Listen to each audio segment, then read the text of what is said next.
Hello and welcome to the Agile Innovation Leaders podcast. I'm Ojiaku. On this podcast, I speak with world-class leaders and doers about themselves and a variety of topics spanning agile, lean innovation, business, leadership, and much more, with actionable takeaways for you, the listener. Bjarte, thank you for being my guest on the Agile Innovation Leaders podcast. It's a great honor. I remember meeting you for the first time last year in Copenhagen at the Beyond Budgeting Roundtable, and you kindly accepted.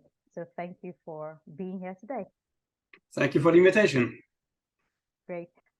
So could you tell us what's any experience that you might have had, growing up, that would have led to where you are today?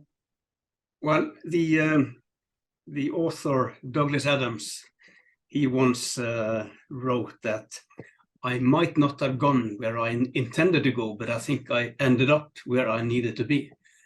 And that's basically the story of my life, because it was in no way given that we should sit here today and talk about beyond budgeting, because my career started in a very different place.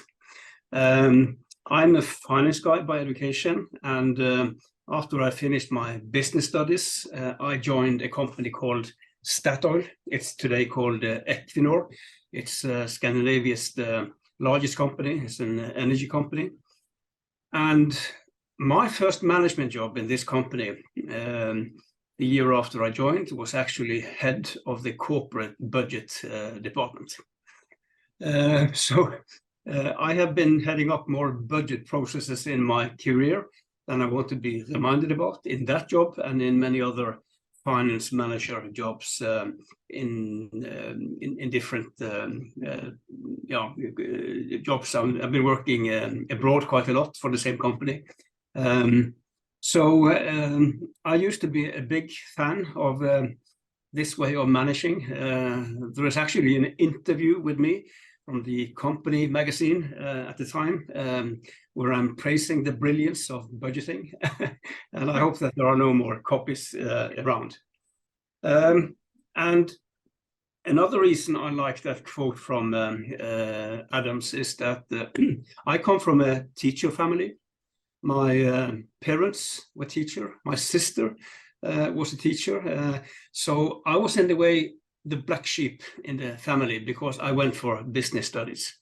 But these days, I really feel that I'm back in the fold, because I feel that is what I'm doing now, teaching and trying to make a positive difference, just like my parents and my sister did.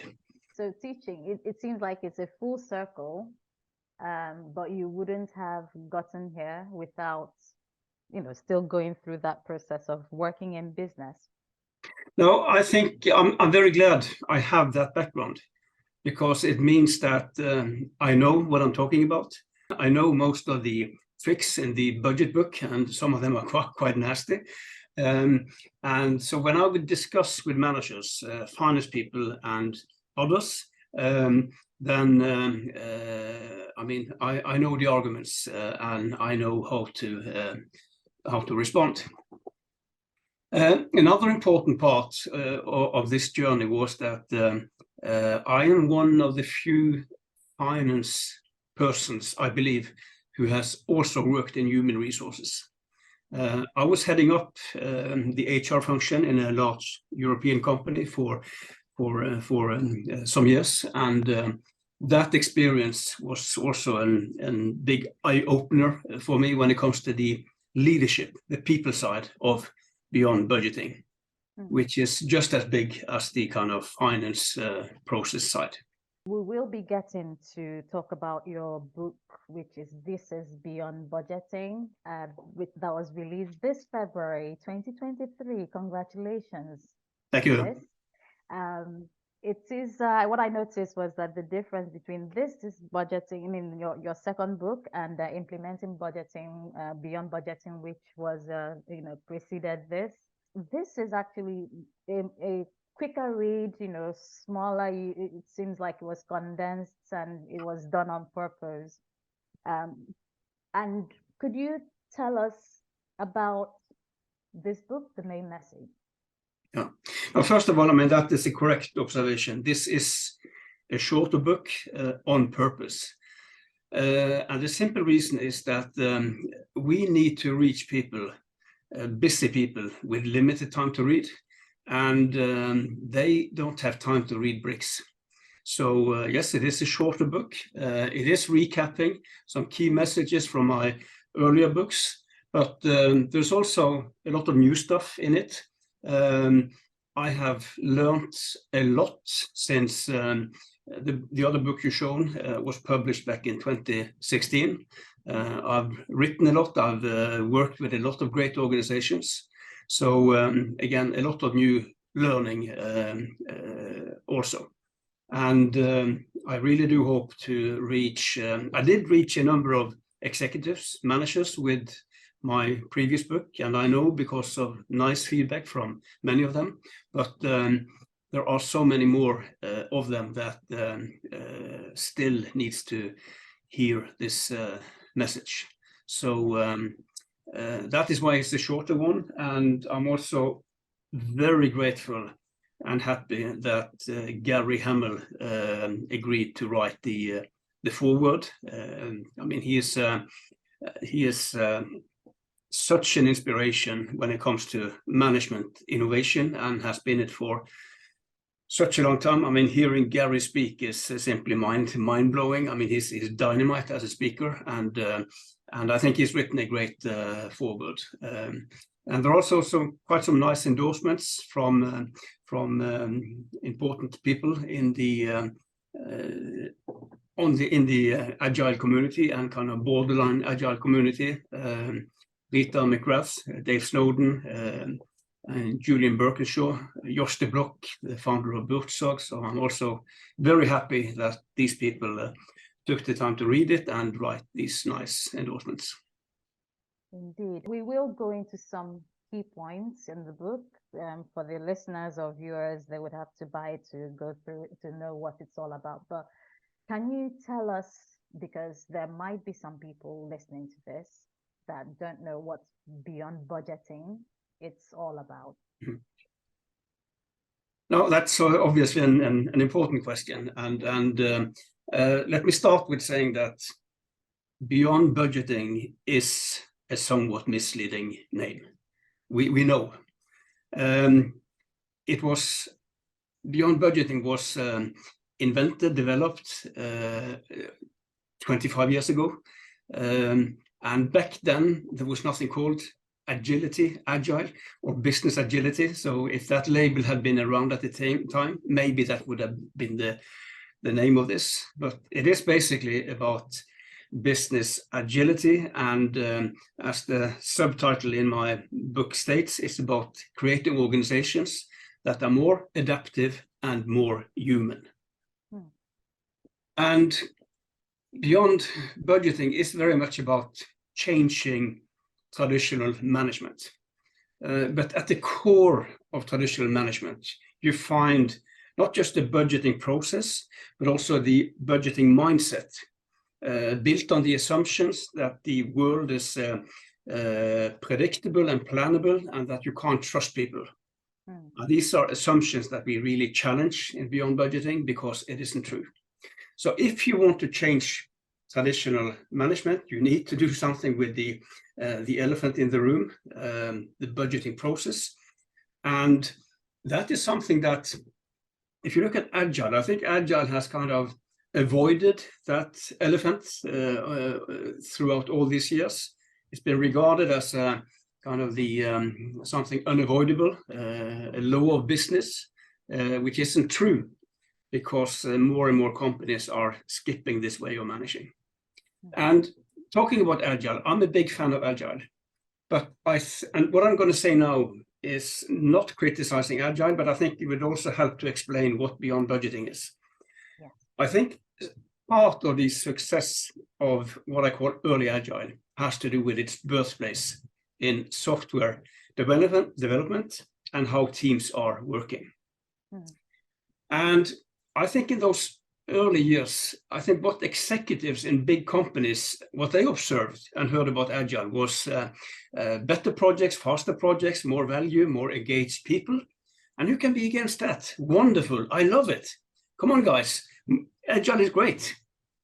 Then, for obvious reasons, companies started to scale Agile, right? Yeah. And at one level, it kind of reaches the executives and has consequences, implications for these guys' beliefs and behaviors. And then it wasn't that fun anymore. I think that's one reason why scaling Agile has been difficult. Another reason is that you can't scale Agile using the same language and tools and frameworks that did wonders back in those days. I mean, for executives who don't play rugby and don't know Agile, they might think that Scrum is some kind of skin disease, or Slack is about laziness, or that Sprint is about running faster, or continuous delivery is about 24/7. Right? So, I mean, we need a language here that these guys can understand and relate to. And Beyond Budgeting is providing that language. They might still disagree, but they understand what we are talking about. And the last issue here is that, again, Agile was not designed as a way to run an enterprise. So when you try to scale it, these holes in Agile become visible. Like, how do you manage resources? How do you do forecasting? How do you evaluate performance? How do you reward, right? And these are the holes that Beyond Budgeting is filling, because again, Beyond Budgeting was designed from day one as an Agile way of running an organization. And that is why we never talk about scaling Agile, because it comes scaled. It is scaled, right? But this is also why Beyond Budgeting and Agile is such a beautiful fit, and why so many companies on Agile transformation journeys are reaching out to us, because they reach these insights and learnings and understand that there can be no true Agile transformation without Beyond Budgeting. That's an excellent overview of Beyond Budgeting. And I understand, in Beyond Budgeting, there are 10 principles, and there is the leadership principles, if I may say, and then the management processes. Do you want to talk a bit more about this, please? Yeah, no, it's there are actually 12 principles. 12, yeah, sorry. And you're right. 6 of them are on leadership, and 6 of them are on management processes. And if you look at what Beyond Budgeting is saying about leadership, it is not necessarily that unique. There are many other great communities and models out there saying similar things about leadership. Right, talking about purpose, autonomy, transparency, values, and so on. But very often, these models and communities haven't reflected very much, it seems like, about what kind of management processes are needed to activate these leadership intentions. Because what is often the case in organizations is that they might have the best intentions on the leadership side. They say the right things, they write the right things, but that doesn't help if their management processes are expressing the exact opposite views. Classical example, it doesn't help to talk loud and warm about how fantastic employees we have on board, and we would be nothing without you, and we trust you so much. But not that much. Of course, we need detailed travel budgets, right? This is hypocrisy. And people notice, and the words become hollow because the management processes has a different message.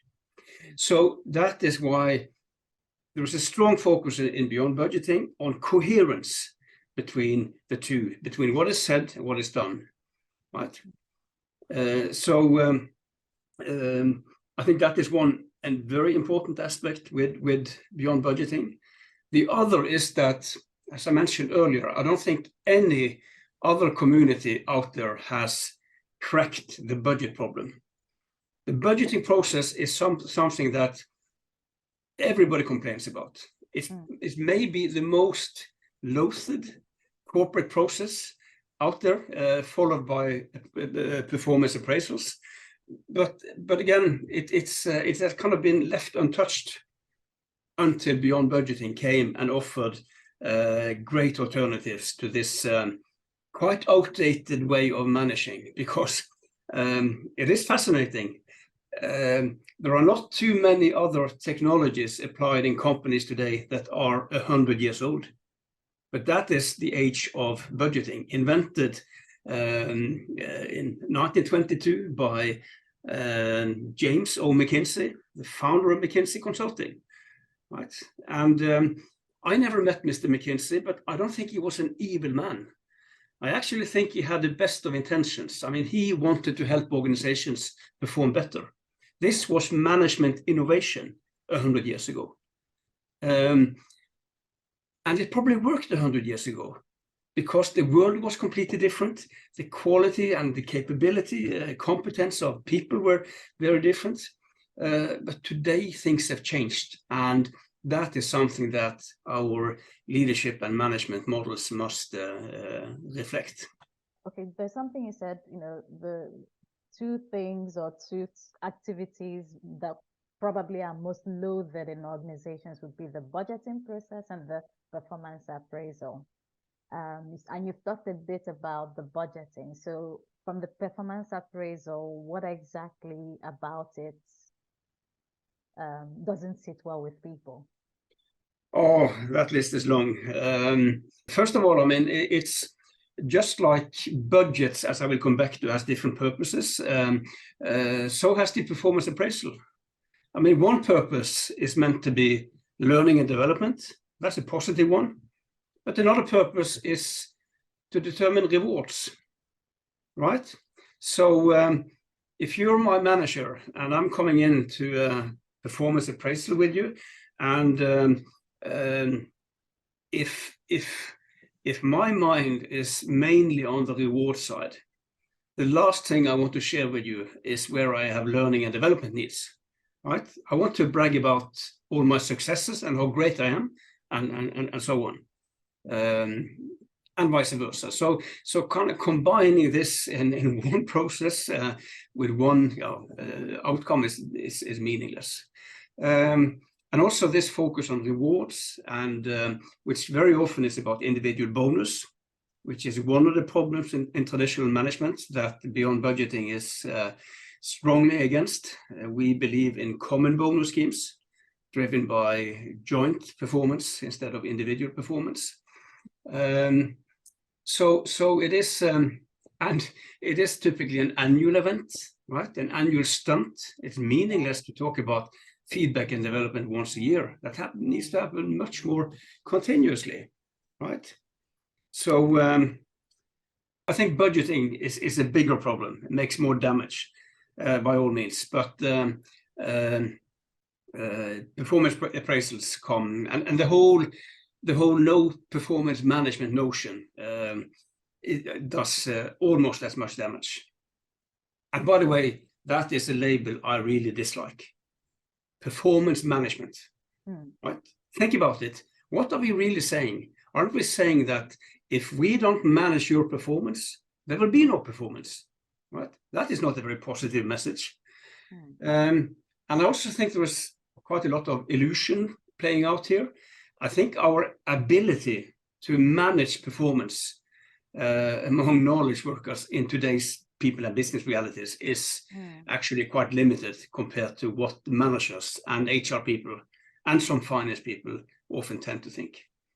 So it's an awful label, and we need to stop thinking about managing people. We need to start thinking about how we can create conditions for people to perform, how we can enable performance, not managing performance.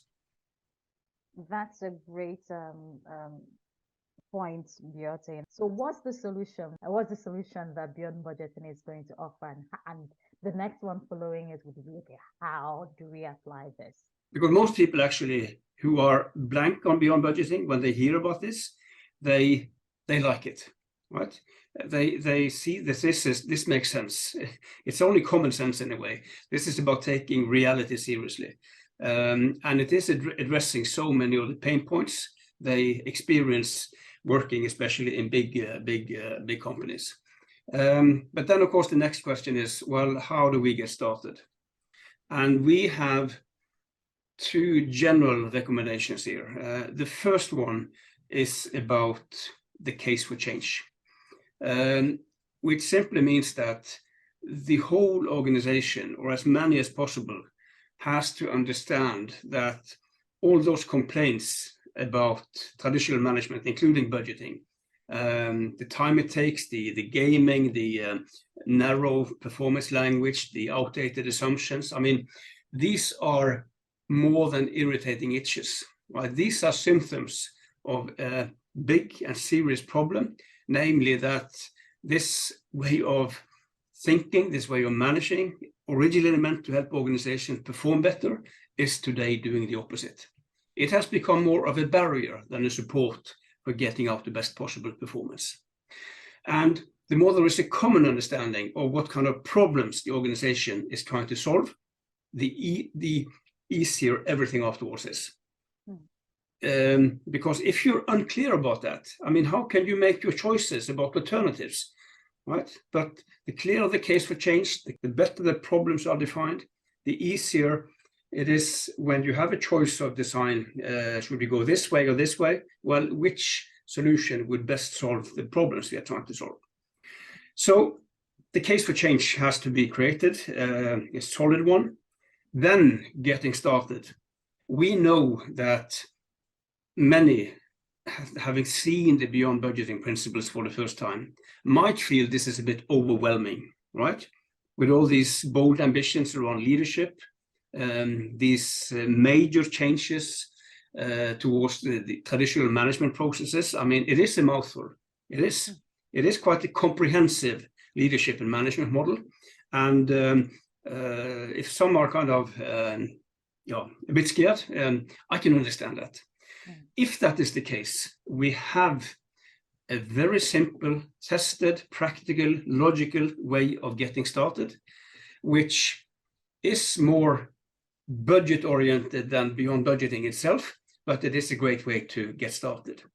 And it is simply about asking a very simple question, namely, why do you budget, right? What's the purpose of a budget? And most people that I've asked that question, when they have thought a little bit about that question, they actually realize that there are more than one purpose with a budget. And when I say budget, I mean more than project budgets, more than cost budgets. I'm talking profit loss, cash flow, balance sheet budgets, the whole finance definition. Yeah. And the purpose of these budgets are the following. First, companies make budgets to set targets. It could be financial targets, sales targets, production targets, right? So that's one purpose. Second, companies and organizations use these budgets to try to understand what next year could look like in terms of profit and loss, cash flow. So it is a kind of forecast of what next year could look like. So that's the second purpose. The third purpose is resource allocation. The budget is used as a mechanism for handing out bags of money to the organization on operational costs and on investments. And it might seem very efficient, practical to solve all three purposes in one process and one set of numbers. But that is also the problem. Because what happens if we move into the budgeting process in a company and upstairs finance want to understand next year's profit and loss, and they start on the revenue side asking responsible people, what's your best number for next year? But everybody knows that what I'm sending upstairs will most likely come back to me as a target for next year, and often with a bonus attached to it. And that insight might do something to the level of numbers submitted. And I think you know which way those numbers will go, namely down. There. Moving to the cost side, operational cost investments, the same people, other people are asked, what's your best numbers for next year? But everybody knows that this is my only shot at getting access to resources for next year. And some might also remember that 20% cut from last year. And that insight and that memory might also do something to the level of numbers submitted. And I can see you're smiling a bit, and a lot of people does. I'm smiling because I'm just kind of thinking of incidents in past organizations that it has happened. You just sandbag it and give a very high number, knowing that there might be a challenge. And you're in good company when you're smiling. But at the same time, I mean, this is actually quite a serious problem, not just because it destroys the quality of numbers, but even more because it actually stimulates behavior, which I would call at least borderline unethical. The lowballing, the gaming, the sandbagging, the resource hoarding, I mean, all the kind of behaviors that we wouldn't like to see between colleagues. At the same time, I'm not blaming anyone for behaving like this, right? Because then people are just responding to the system we have designed for them to operate in. So if we want to change behaviors, it's not about fixing people, it's about fixing systems, which again will change behaviors. So that's the problem. 3 different purposes in one process and one set of numbers. Fortunately, there is a very simple solution. We can still, and in many cases should still, do these 3 things, but we should do them in 3 different processes, because these are different things. A target, that's an aspiration. It's what we want to happen. While a forecast is an expectation. It's what we think will happen, whether we like what we see or not, right? Brutally honest, the expected outcome. And last but not least, resource allocation is about optimization of what is often scarce resources. When we then have separated, then a target can be more ambitious than a forecast, which it typically should be. But the most important thing is that separation opens up for big and important improvement discussions. We can now improve each of these in ways impossible when it was all bundled in one process and one set of numbers. So we can have great discussions around targets.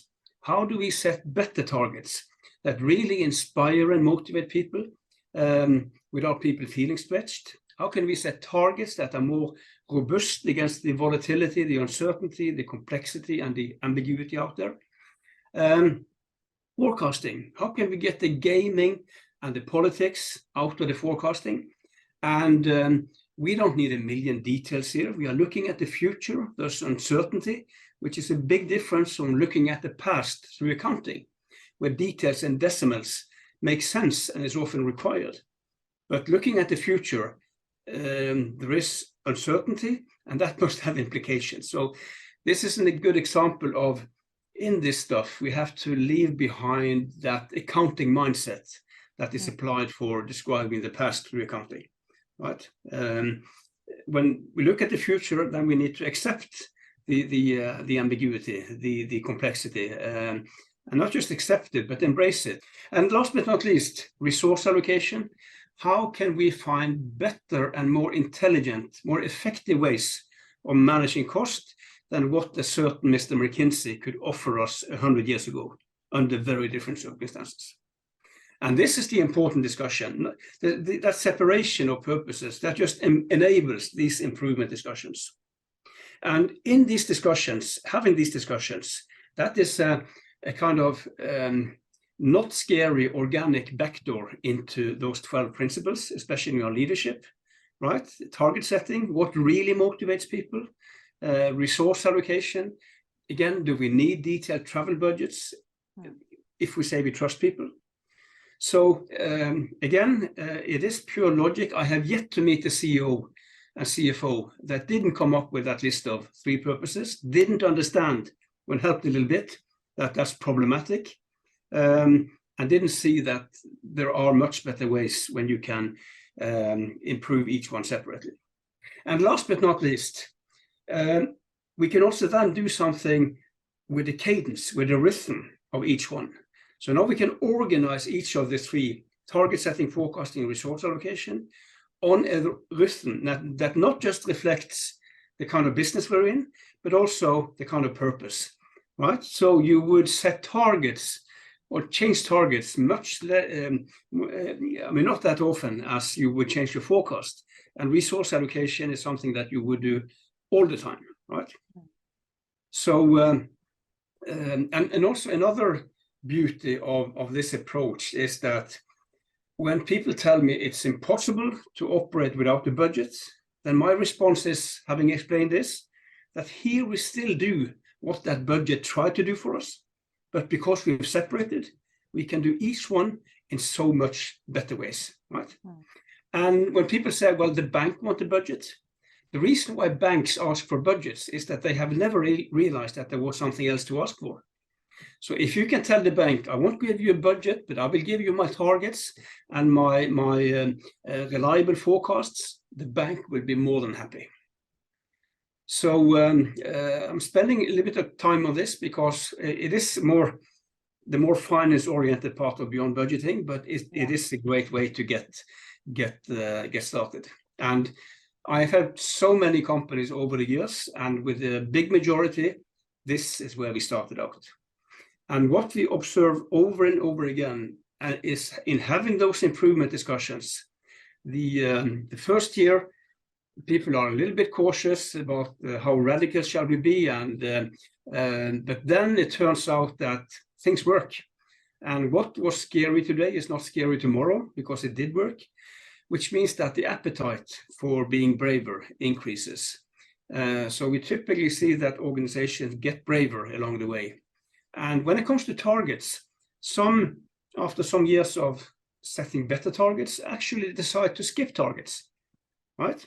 They realize that they are absolutely able to create direction, create motivation, evaluate performance without traditional targets.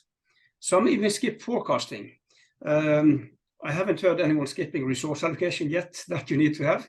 But my point is that people and companies tend to get braver. And a final important message, very few companies that have embarked on a Beyond Budgeting journey go back. Very few. I don't need one hand to count the number. And the few who did go back, the reasons fall in two categories. Either a flawed implementation, typically an unclear, weak case for change, or starting only with rolling forecasting. The other typical reason has to do with a significant change in top management at the very early age of the part of the journey. That's actually something I've experienced myself. Great explanation, Bjarte. So you mentioned, about separating the budget into three distinct parts: the target, the forecast, the resource allocation. Now, at the organizations where you've implemented this, did you get any resistance from, the top level leaders, managers? Because, traditionally, whoever has the budget, who controls the money, tends to wield power in any organization. Was there any resistance? Well, I think there has been maybe more fear and confusion than outright resistance, even if the resistance sometimes is hidden behind those two. And of course, one word that keeps coming up over and over again when I discuss Beyond Budgeting with people is the word control. Right? The fear, and the context is, of course, the fear of losing control. But the interesting thing with that word is that when I ask people to be a bit more specific, to define what they mean with control, after people have said cost control, actually many go quiet.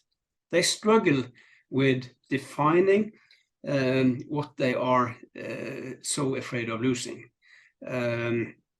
And that is quite interesting. And if you look at Oxford Dictionary's definition of control. It is the power to influence people's behavior or the course of events, which again then for an organization typically means controlling people and controlling the future.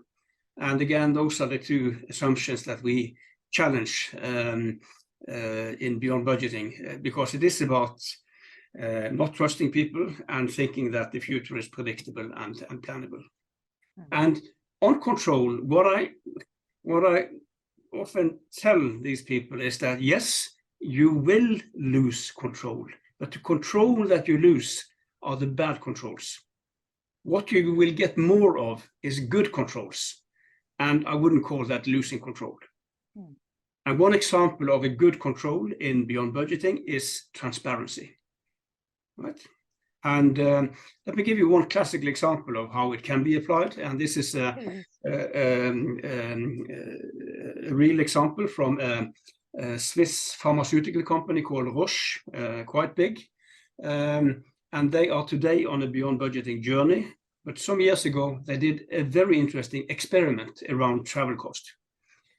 In the pilot, they kicked out the travel budget and most travel rules and regulations, and replaced it with full transparency. So with a few exceptions, everybody could see everything. If you traveled, to where, did you fly, sleep, eat, cheap or expensive, open for your colleagues to see, and vice versa. And guess what happened with travel costs in that pilot? Go down. Costs came down through a very simple self-regulating control mechanism. This was about tearing out pages in that rules book instead of doing the opposite. At the same time, we need to remember that transparency is a very powerful mechanism. It has to be applied with wisdom. So if it becomes naming and shaming, it doesn't work. And that is why I would always recommend companies to position transparency more from a learning perspective than from a control perspective. I mean, how can we learn from each other if everything is secret? And that control, that subtle control effect, you would get in any case as a nice side effect. But again, it must be applied with wisdom. It is fascinating that the biggest fear managers have is to lose control. But what they haven't understood is that a lot of these controls are nothing but illusions of control. That's very interesting. And another thing that I know that some of, or if not most of the listeners will be wondering is, okay, you've talked about how, and in both your books, actually, the Implementing Beyond Budgeting and your latest one, This is Beyond Budgeting, you did mention something about can't get rid of command and control via command and control. And in that part of the book, you were saying something that in terms of implementing it, it's something that you recommend that organizations do themselves. Can you elaborate on this? Because someone might wonder, is it that you're against getting consulting help? So consultants and Beyond Budgeting, I think what you refer to is I have a chapter about implementation advice, and one of these is that nobody can do this for you. And what I mean with that, I explain this in the book, is that I'm not saying that companies shouldn't ask for external help, and I'm offering external help. But what they typically should ask for is some inspiration, some guidance on implementation, connections to other companies that have implemented this. But it is not something that an organization can delegate to consultants. This is not something consultants can do for you. You have to be in the driver's seat. And the more transformation-oriented your ambitions are, the more the executives need to take this role themselves.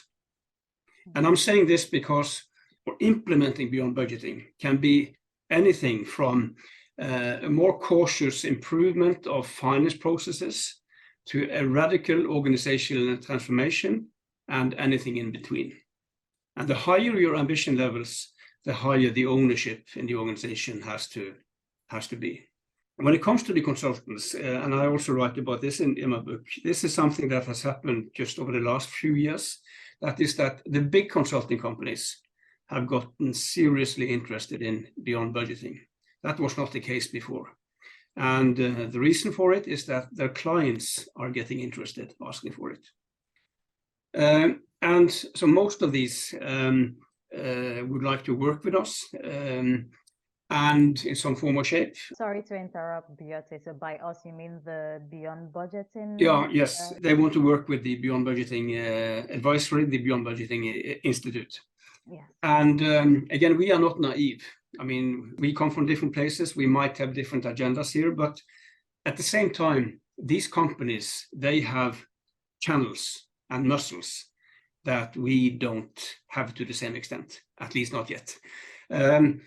So we have actually decided to say yes, to work with them, because we would rather help them and their clients succeed than to stand on the outside and watch them fail, right? So we have been working with a number of big companies together with some of these big consulting companies. That's great. And if I may just point to, because you spearheaded this in Statoil, now known as Equinor, and actually I read this in your Implementing Beyond Budgeting book, that your approach was based on two principles: no fixed implementation schedule and no consultants. So how did that work, not having an implementation schedule? If we take the first implementation in Borealis back in the mid-90s, where we had a chance to do this before there was anything called Beyond Budgeting, this company that was partly owned by Statoil, then, I mean, this wasn't an issue because there was no consultants. Even if we had wanted consultants, there was no one to reach out to.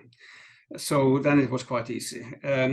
In Statoil, later Equinor, it was more about the fact that I had that implementation experience from Borealis, which kind of, I became some kind of an in-house consultant. And again, as I said, I'm not saying that companies shouldn't use consultants, but you have to use the right ones and use them in the right way. Thanks for clarifying. Okay. It seems like, we Beyond Budgeting would be something that we should seriously consider implementing in our organization. What else should we be aware of? Well, I think it is important for everybody, also executives, to understand that Beyond Budgeting changes work and how you work. In a positive way. And for executives, I mean, the role becomes more strategic, more longer term. It's more about the coaching. It's less about micromanagement. And maybe most important, there's a new credibility between what is said and what is done, right? Which the organization will notice. When it comes to other functions like finance, it also has a very positive effect. The job becomes much more business-oriented, less annual stunts, more forward-looking, less backwards-looking, more cooperation with other functions, like, for instance, human resources. And I can't think of a single finance person in Equinor that wants to go back to the old days and the time before 2005. And I think that provides an indication as well. And another key message is that what we have been talking about today, it will happen. I mean, it will happen. I don't care if it will be called Beyond Budgeting or business agility or whatever. That is not important. But in 15, 20 years' time, maybe earlier, when we look back at what was mainstream management in 2023, I think we will smile, maybe even have a laugh. Just like we today smile about the days before the internet or before the smartphone. And how long ago is that? It's not that long ago. Not too long ago. No. So organizations have a choice here. They can choose to be early movers, vanguards, understanding that you can get just as much competitive advantage out of management innovation as you can get from technology innovation. Or they can choose to be laggards, dragged into this as one of the last ones, or anything in between. And every year you wait, competitors will be ahead of you.